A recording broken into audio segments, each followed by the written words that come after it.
Prezados amigos aqui do canal da Smart City TV, estamos hoje começando aqui mais uma entrevista. Hoje vamos estar falando aqui com Beto Toledo, uma pessoa que eu conheço há alguns anos e com características assim bastante especiais e com uma experiência em relação à cidade que poucas pessoas têm no mundo. Mas ao contrário do que vocês passam, o Beto não é político, o Beto não é arquiteto de cidades, mas a experiência dele, vocês vão ver durante a entrevista, é bastante interessante. O Beto recentemente lançou um livro, ele é formado em propaganda e marketing, lançou um livro sobre o prefeito, né? Características do prefeito dentro da lei. E esse livro vou estar apresentando o livro para vocês na reportagem um pouquinho mais para frente. Beto, muito obrigado por ter atendido o meu convite de falar sobre cidades aqui no canal de Cidades Inteligentes. E eu vou começar perguntando para você por que que você escreveu um livro sobre o prefeito. Bom, primeiro agradecer a oportunidade, né, e de poder transmitir um pouco aqui da experiência, que basicamente o livro Prefeito, acho que dá para começar assim, ele é meio que um desabafo até, né, que eu vejo, como a gente vai desenvolver aqui ao longo do papo, eu viajo no meu barco, né, por alguns países, por algumas cidades, e cidades até mais, vamos dizer, países até mais pobres que o Brasil, menos desenvolvidos, menos, vamos dizer, com menos dinheiro, menos oportunidades, mas que têm uma vida muito melhor dentro dessas cidades. Então, depois de passar por tudo isso e as últimas que eu estive foram na Holanda e na Bélgica, que daí a gente já pode considerar cidades muito bem desenvolvidas e estruturadas, né? Aí eu vim para o Brasil para passar umas férias aqui. E aí, quando eu chego, eu vejo um monte de oportunidades desperdiçadas, né? E depois de um tempo vivendo aqui no Brasil, assim, alguns dias, começou a me dar uma angústia de dizer, pô, por que que a gente é assim? E aí, avaliando através do ponto de vista de prefeito, falo, meu, é só fazer o básico, né? Só fazer o que um prefeito deveria fazer, né? Ser honesto e executar um plano diretor, executar coisas que são, vamos dizer, óbvias quando você tem pessoas profissionais assessorando, né? E que toda cidade costuma ter, né? As pessoas que discutem o plano diretor, que colocam projetos dentro das prefeituras, mas parece que, em geral, os prefeitos eles não olham para isso, né? Talvez porque não dê voto, enfim, ou porque não tem, eu acho que às vezes, até no caso aqui na minha cidade, talvez não tenha nem conhecimento dessas coisas que existem fora, né? Nunca viveu, nunca foi, nunca experimentou. Então a ideia de escrever o livro foi meio que um desabafo, colocando ideias de coisas interessantes que eu vi ao longo desses anos aqui morando fora, né? Principalmente na Europa. Pois é, você já contou um pouquinho aí do segredo, né, do molho da história toda, né? O Beto mora pelo menos, acho que uns 8 anos, né, Beto, que você mora a bordo de um barco, você com a tua família. Agora com dois filhos, né? Até pouco Isso. tempo era só um, Uhum. mas há 8 anos que você mora num veleiro, velejando primeiro aqui pelo Brasil e Uhum. depois pela Europa, né? E nos últimos, acho que 2 anos, você está morando num barco fluvial, nos canais da Europa, lá pela Holanda, correto? Isso, exatamente.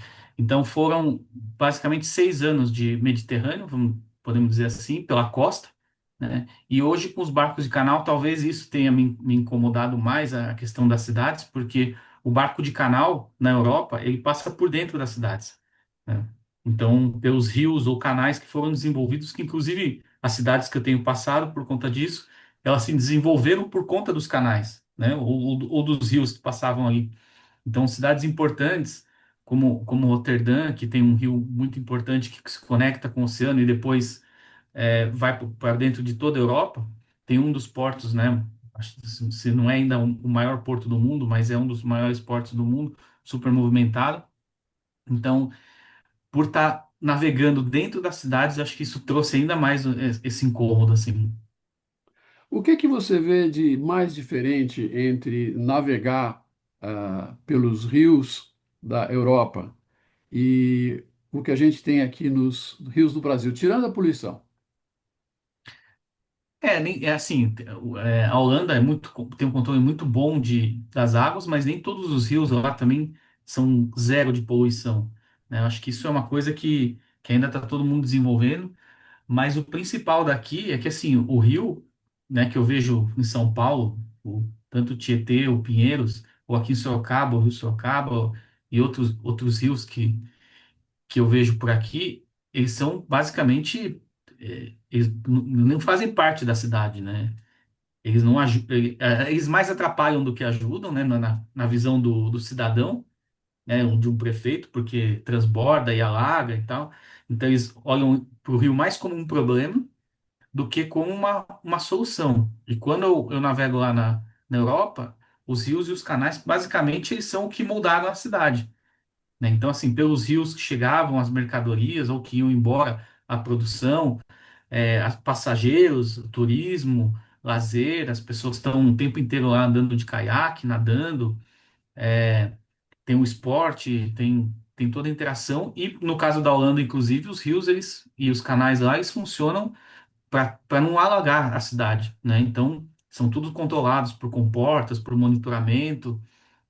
Então, você vê que a integração aí, principalmente na Holanda, você vê que o rio faz parte do sistema da cidade, né? Exato. Quando eu entrevistei o Amir Klink aqui no canal algum tempo atrás, ele falava exatamente sobre essa problemática, né, de que as pessoas no Brasil eles não veem o rio como uma solução. Eles veem o rio como um problema e tem medo do rio. Até fala isso, olha, principalmente o pessoal de Porto Alegre tem medo do Guaíba, né? Quando É. deveria usar o rio como um elemento que Tem, ajudasse a tem cidade uma, no tem desenvolvimento, uma né? frase que o Murilo Novaes, que escreveu o livro já, eu não sei se a frase é dele ou se ele colocou no livro dele de alguém, mas um conceito, na verdade, que ele fala que o europeu ele desenvolveu o mundo através dos rios e dos mares, né? Então eles saíam dali para buscar riqueza, buscar até temperos, né? E ouro e explorar países, tal. As Já o Brasil, especiarias, como a gente aprendia na aula de as história na escola, né? especiarias, né? E já o Brasil, ele sempre foi explorado através do rio, do mar, né? Então ele acha que tem uma coisa meio conceitual de que a gente tem um medo porque sempre vinha coisa ruim, né? Já o europeu sempre recebia coisa boa de volta, né? Então eu acho que talvez tenha um pouco isso enraizado na gente aqui, de tipo, a gente não quer ter isso participando do nosso dia a dia, né? Mas poderia ser totalmente o contrário. Quanta oportunidade a gente perde de não explorar os nossos rios, né? Você pega a Turquia, por exemplo, que a gente foi, ou até Nova York, você tem passeios de barcos com jantar, né? Uma coisa bem assim, todo dia tem um barco que sai, vai dar um jantar embaixo da ponte para ver o pôr do sol. A gente viu isso em Portugal também, em Porto. E aqui não, o Rio Tietê, o Rio Pinheiros está ali abandonado, né? Não acontece nada. O AMI até propõe, por exemplo, vamos construir escolas em cima do rio Tietê, né? Para que as crianças aprendam que o rio não é ruim. E os É, pais vão ver que tem que melhorar o rio para poder ter as crianças lá bem cuidadas, né? Não, é bem interessante esse conceito de se aproximar, né, o rio. E o fato de, no teu caso, de você, assim como outros que eu conheço que moram em barco, eu acho que tem um outro aspecto aí ligado à tecnologia, né? Porque uma das coisas que se exige ao morar num barco é saber utilizar bem os recursos, né? Então, os recursos de energia, os recursos de água, enfim, você poder se manter gastando pouco e uhum. aproveitando muito, né? O que que você comenta sobre esse aspecto de mudança no estilo de vida, nos padrões de consumo, quando se mora num barco e como é que a gente pode trazer isso para a vida em terra? O que eu acho assim de principal que a gente notou e até eu comento bastante disso quando eu tenho oportunidade de ter algum papo, alguma coisa assim, é que primeiro assim, eu saí de São Paulo para ir morar num barco, né? Morava num apartamento em São Paulo, em Pinheiros, que não posso dizer que eu tinha uma vida extremamente ruim lá, porque eu morava no mesmo quarteirão do meu trabalho, então eu ia a pé. Pinheiros é um bairro que você consegue ainda andar a pé, né? Tinha um metrô na porta de casa ali e tal, então tinha algumas coisas muito boas conceitualmente. Mas quando eu mudei para o mar, a primeira coisa que eu percebi é o quanto em São Paulo não dava mínima para clima. Então, assim, no máximo eu queria saber se ia chover ou não, né? E quando você muda para o mar, isso já começa ser o decisor do que você vai fazer no dia, né? Se vai chover, se vai ventar, aonde você vai parar o barco por conta daquela condição climática que vai vir no próximo dia ou nos próximos dias. Então a gente começou a se planejar em volta do clima, né? Eu acho que isso já foi uma mudança muito grande, né? Enquanto em São Paulo, por ter ar-condicionado, para mim todo dia era 20 graus, né? E sempre protegido por prédios e por vidros e etc. No barco já mudou isso.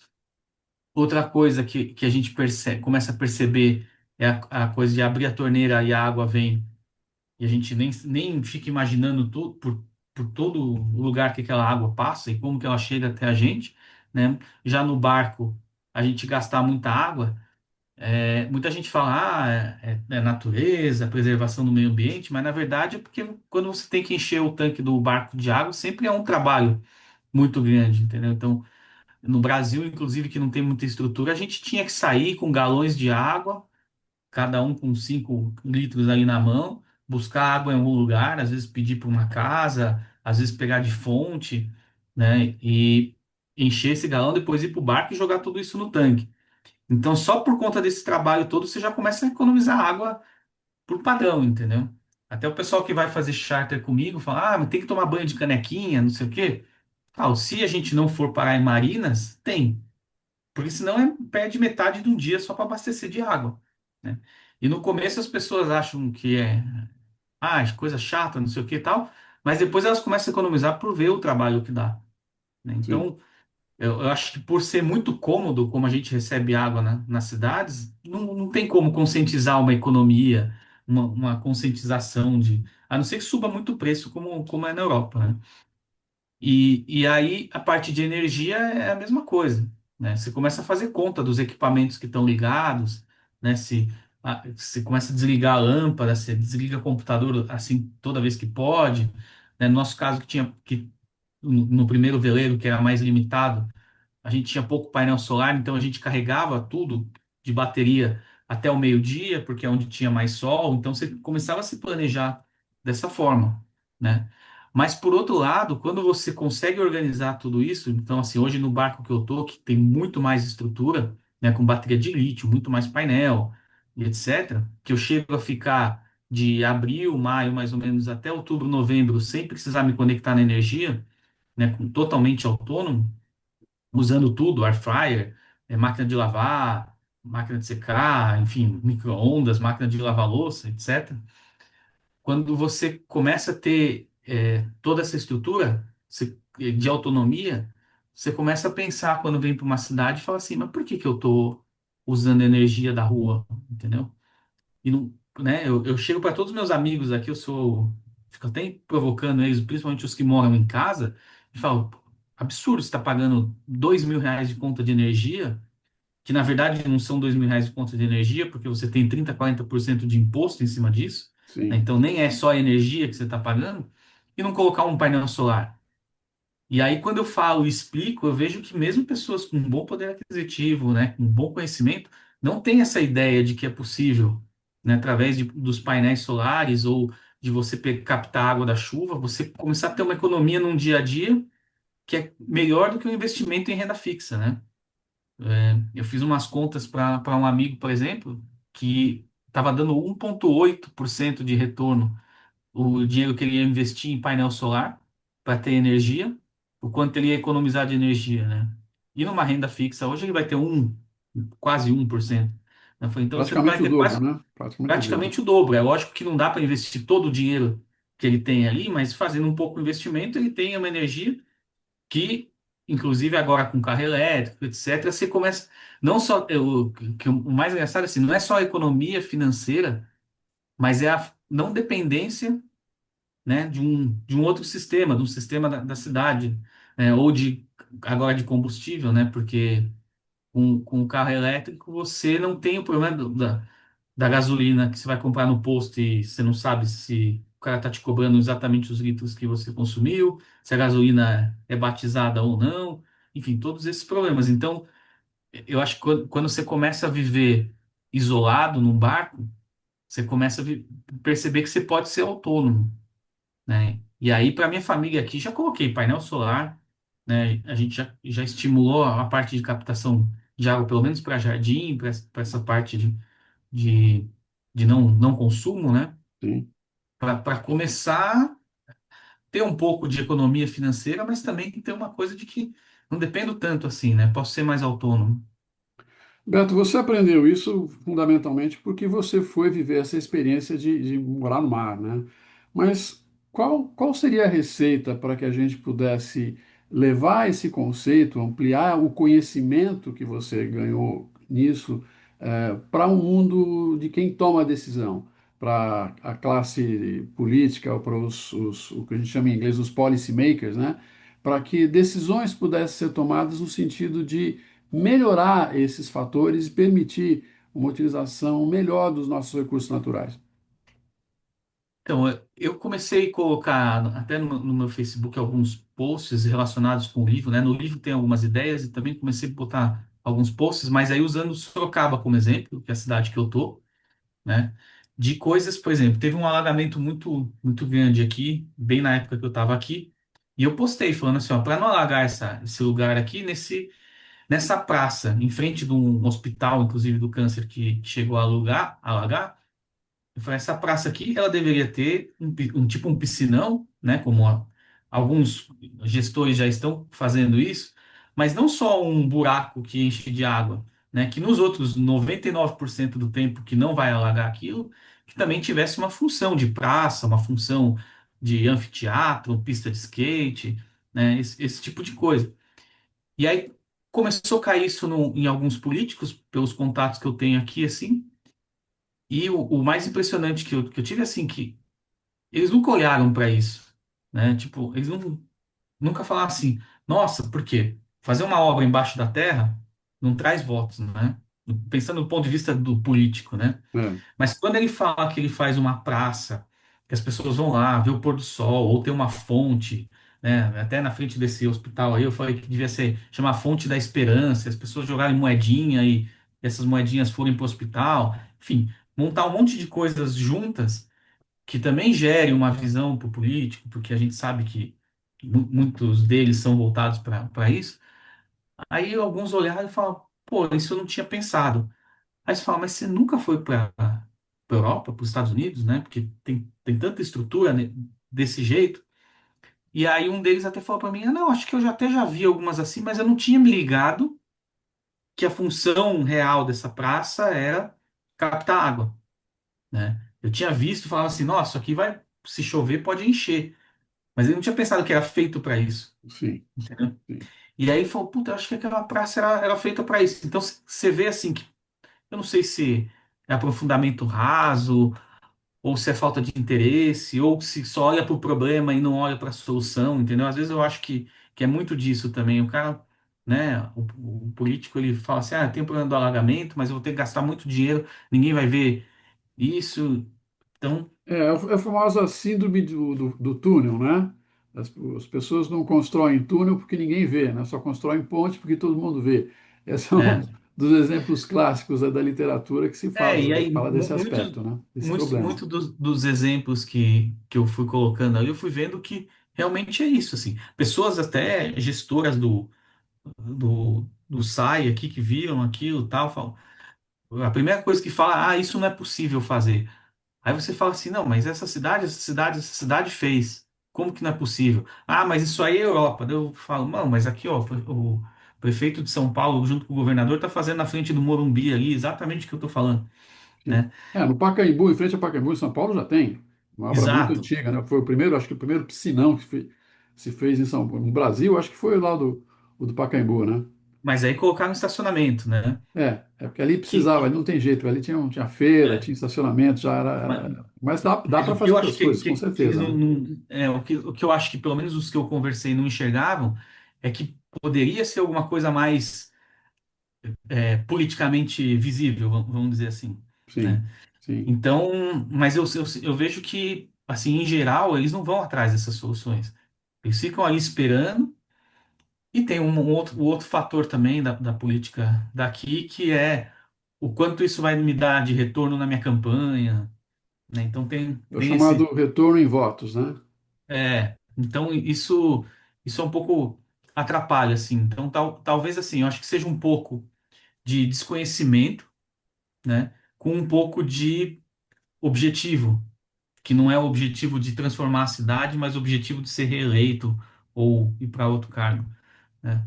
E aí, a única forma que eu vejo deles se mexerem é o próprio eleitor provocando, entendeu?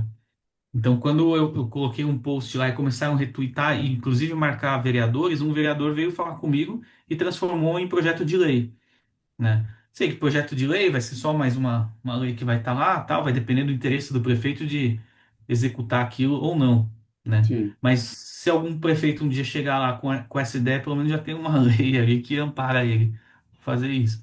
Então, talvez assim, o mais importante seria a população mesmo começar a exigir, entendeu? Eu não Tem uma quero que. máxima aí que eu vi em alguma apresentação que diz o seguinte: se a gente quer ter uma cidade inteligente, a gente precisa ter um prefeito inteligente. Mas para ter um prefeito inteligente, a gente precisa ter uma população inteligente, né? É, Porque é. aí se completa como um círculo virtuoso, né? Dos Usando o três exemplo elementos aqui que compõem o da minha processo. cidade, a gente tem um prefeito que é super famoso no Brasil todo, né? Mas assim, você vê que é muito limitado, entendeu? No sentido de trazer soluções e tal. Ele traz coisas populares, né? Tipo, dar gratuidade para ônibus, para estudante, né? Que não resolve um problema, né? Na verdade, ele só ganha voto com isso, né? Então, você tem essa. O tempo inteiro ele está ali indo para as redes, né? Principalmente na internet, que ele é muito famoso, buscando essas coisas. Por quê? Porque o povo aceita, entendeu? Em vez do povo virar e falar assim, não, a gente não quer ônibus de graça para estudante, a gente quer um valor justo para todo mundo, mas que tenha um transporte que funcione, entendeu? Veja, vamos voltar um pouco para a origem da nossa conversa, que foi a tua experiência aí navegando pelo mundo, né? Pelos vários países que você passou. Tem dois aspectos, a gente falou um pouco do aspecto da economia, dos recursos naturais, mas tem outros aspectos que eu acho que são importantes, né? Um aspecto, por exemplo, você tendo família, é como é que você faz com a educação de crianças, como é que a tecnologia pode ajudar e resolver problemas, inclusive de educação na cidade. Então, Uhum. é um aspecto que eu queria que você comentasse um pouquinho. Ó, o que eu vejo, até indo um pouco mais amplo, assim, a gente teve uma experiência muito boa na Holanda. A gente morou em 4 cidades. Nas 4 cidades, meu filho foi aceito na escola com um clique, vamos dizer. A gente chegou na cidade, no dia seguinte fomos na escola mais próxima que estava do nosso barco. Falamos, estamos com uma criança aqui, não sei o quê. Tem vaga? Tem vaga. E entrava na escola. Teve uma que não tinha vaga, mas ela mesma ligou para uma escola mais próxima ali e arrumou uma vaga para gente. Então, e isso você já vê que o. Porque na Europa, mas na Holanda principalmente, eles falam que nenhuma criança tem que ficar fora da escola. E aí, conversando com uma pessoa que eu conheci lá, um holandês, que trabalha com educação lá, que aí me deu uma visão um pouco interna da coisa ali, né? Não sei se é exatamente assim que funciona, ou se só foi uma visão bonita que ele me trouxe, mas ele diz o seguinte, né? A primeira coisa que a escola lá, ela tá para formar cidadão e desenvolver a cultura da Holanda. Porque a Holanda é um país que vem muita gente de fora, né? Então, o principal da escola ali é para desenvolver que todo mundo tenha a mesma vibe, vamos dizer, né? Todo mundo ande no mesmo sentido e que as escolas de lá, elas são pensadas para desenvolver o país, né? Então, assim, nós vamos formar cidadãos agora que vão ser no futuro tal coisas que precisem para o país, né? E aí, em cima disso, é a metodologia que eles escolhem, o que as crianças vão aprender a fazer na escola, né? E ainda quando chega numa certa idade, a próprio governo, assim, vamos dizer, ele decide se você vai para uma universidade ou você vai para um curso técnico, né? E esses cursos técnicos são também pensando no que o país precisa, né? Então, a gente está indo para um caminho disso, de agricultura, então nós vamos formar pessoas técnicas nisso, né? Ah, estamos precisando de desenvolvimento marítimo, por exemplo, como tem muitos barcos lá. Tem muita gente que sai já para trabalhar em barco, né? Começa ali sendo marinheiro até virar capitão, né? Então, assim, eu vejo que eles vão pensando muito em construir mesmo a sociedade através da escola.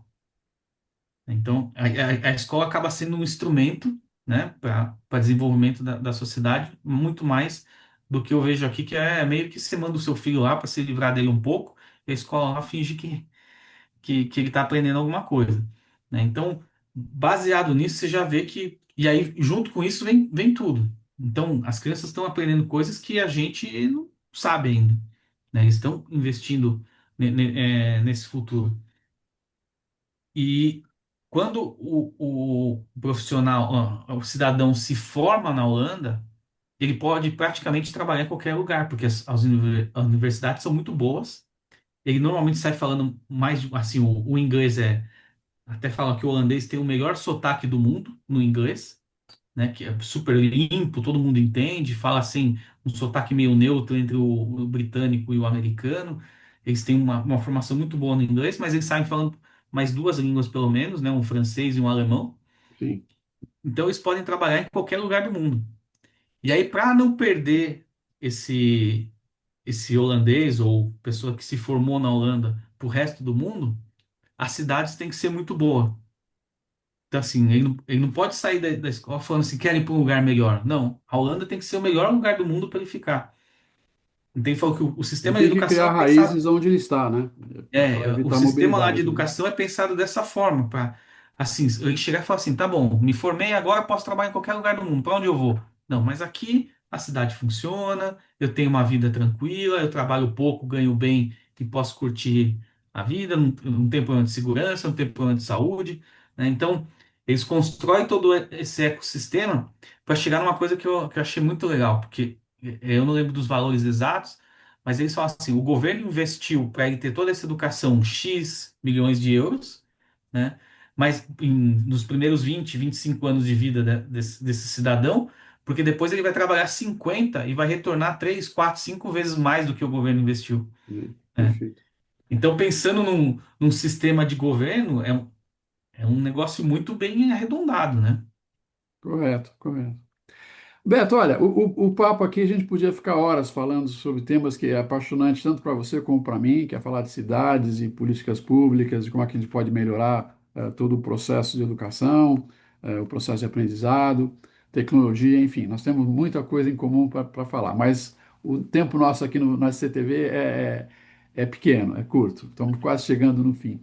Então, eu queria que você desse aí a tua última mensagem de esperança para quem nos vê, o que que você sugere, o que que você recomenda, o que que você gostaria de deixar como tua mensagem para quem está nos escutando? Não, quando eu olho para a Smart City ou o conceito como um todo, e eu olho para a minha cidade aqui de Sorocaba ou São Paulo, que eu vivi bastante tempo, eu vejo o quanto de desperdício de oportunidade que a gente tem, né? De não só melhorar a vida das pessoas, mas também melhorar a comunidade como um todo, a cidade como um todo, e por falta de conhecimento e vontade, né? Então, o que eu tenho começado a buscar agora é bons exemplos e dar visibilidade para isso, provocando algum político, né?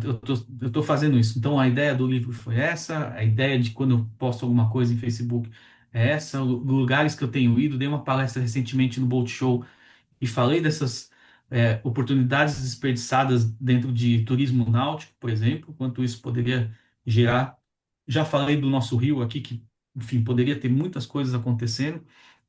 Então, eu acho que o mais importante para quem tem esse conhecimento hoje seria provocar as pessoas, né? Para provocar pessoas que tomem decisão, né? Falar, quase como chegar para o prefeito e falar assim, ó, você está desperdiçando muito dinheiro, tempo, visibilidade, porque você não está fazendo uma coisa bem feita de verdade, né? Então, como o seu canal tem uma visibilidade para dentro dessas pessoas, eu acho que assim o que eu estou tentando é não desistir de ficar passando essas mensagens, porque eu pego um exemplo, mostro, tá na cara que aquilo aí é bom e as pessoas falam, ah, mas isso não dá para fazer. Ah, no Brasil isso nunca vai funcionar, né? E então tentar dar uma esperança de que não, ó, tem um jeito que funciona, isso é viável economicamente, isso traz retorno em voto, isso traz retorno para a sociedade, né? Bater nesse martelo aí que acho que uma hora, pelo menos, alguma A coisa coisa passa, resolve. né?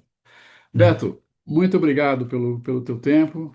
Gostamos muito. Quem nos assistiu até agora aqui, que aproveitou essa meia horinha que a gente está falando, subscreva no canal se quiserem ver aí as novas entrevistas. A gente vai estar sempre trazendo gente interessante, temas interessantes. Dê o seu like e espero ver vocês, numa próxima edição.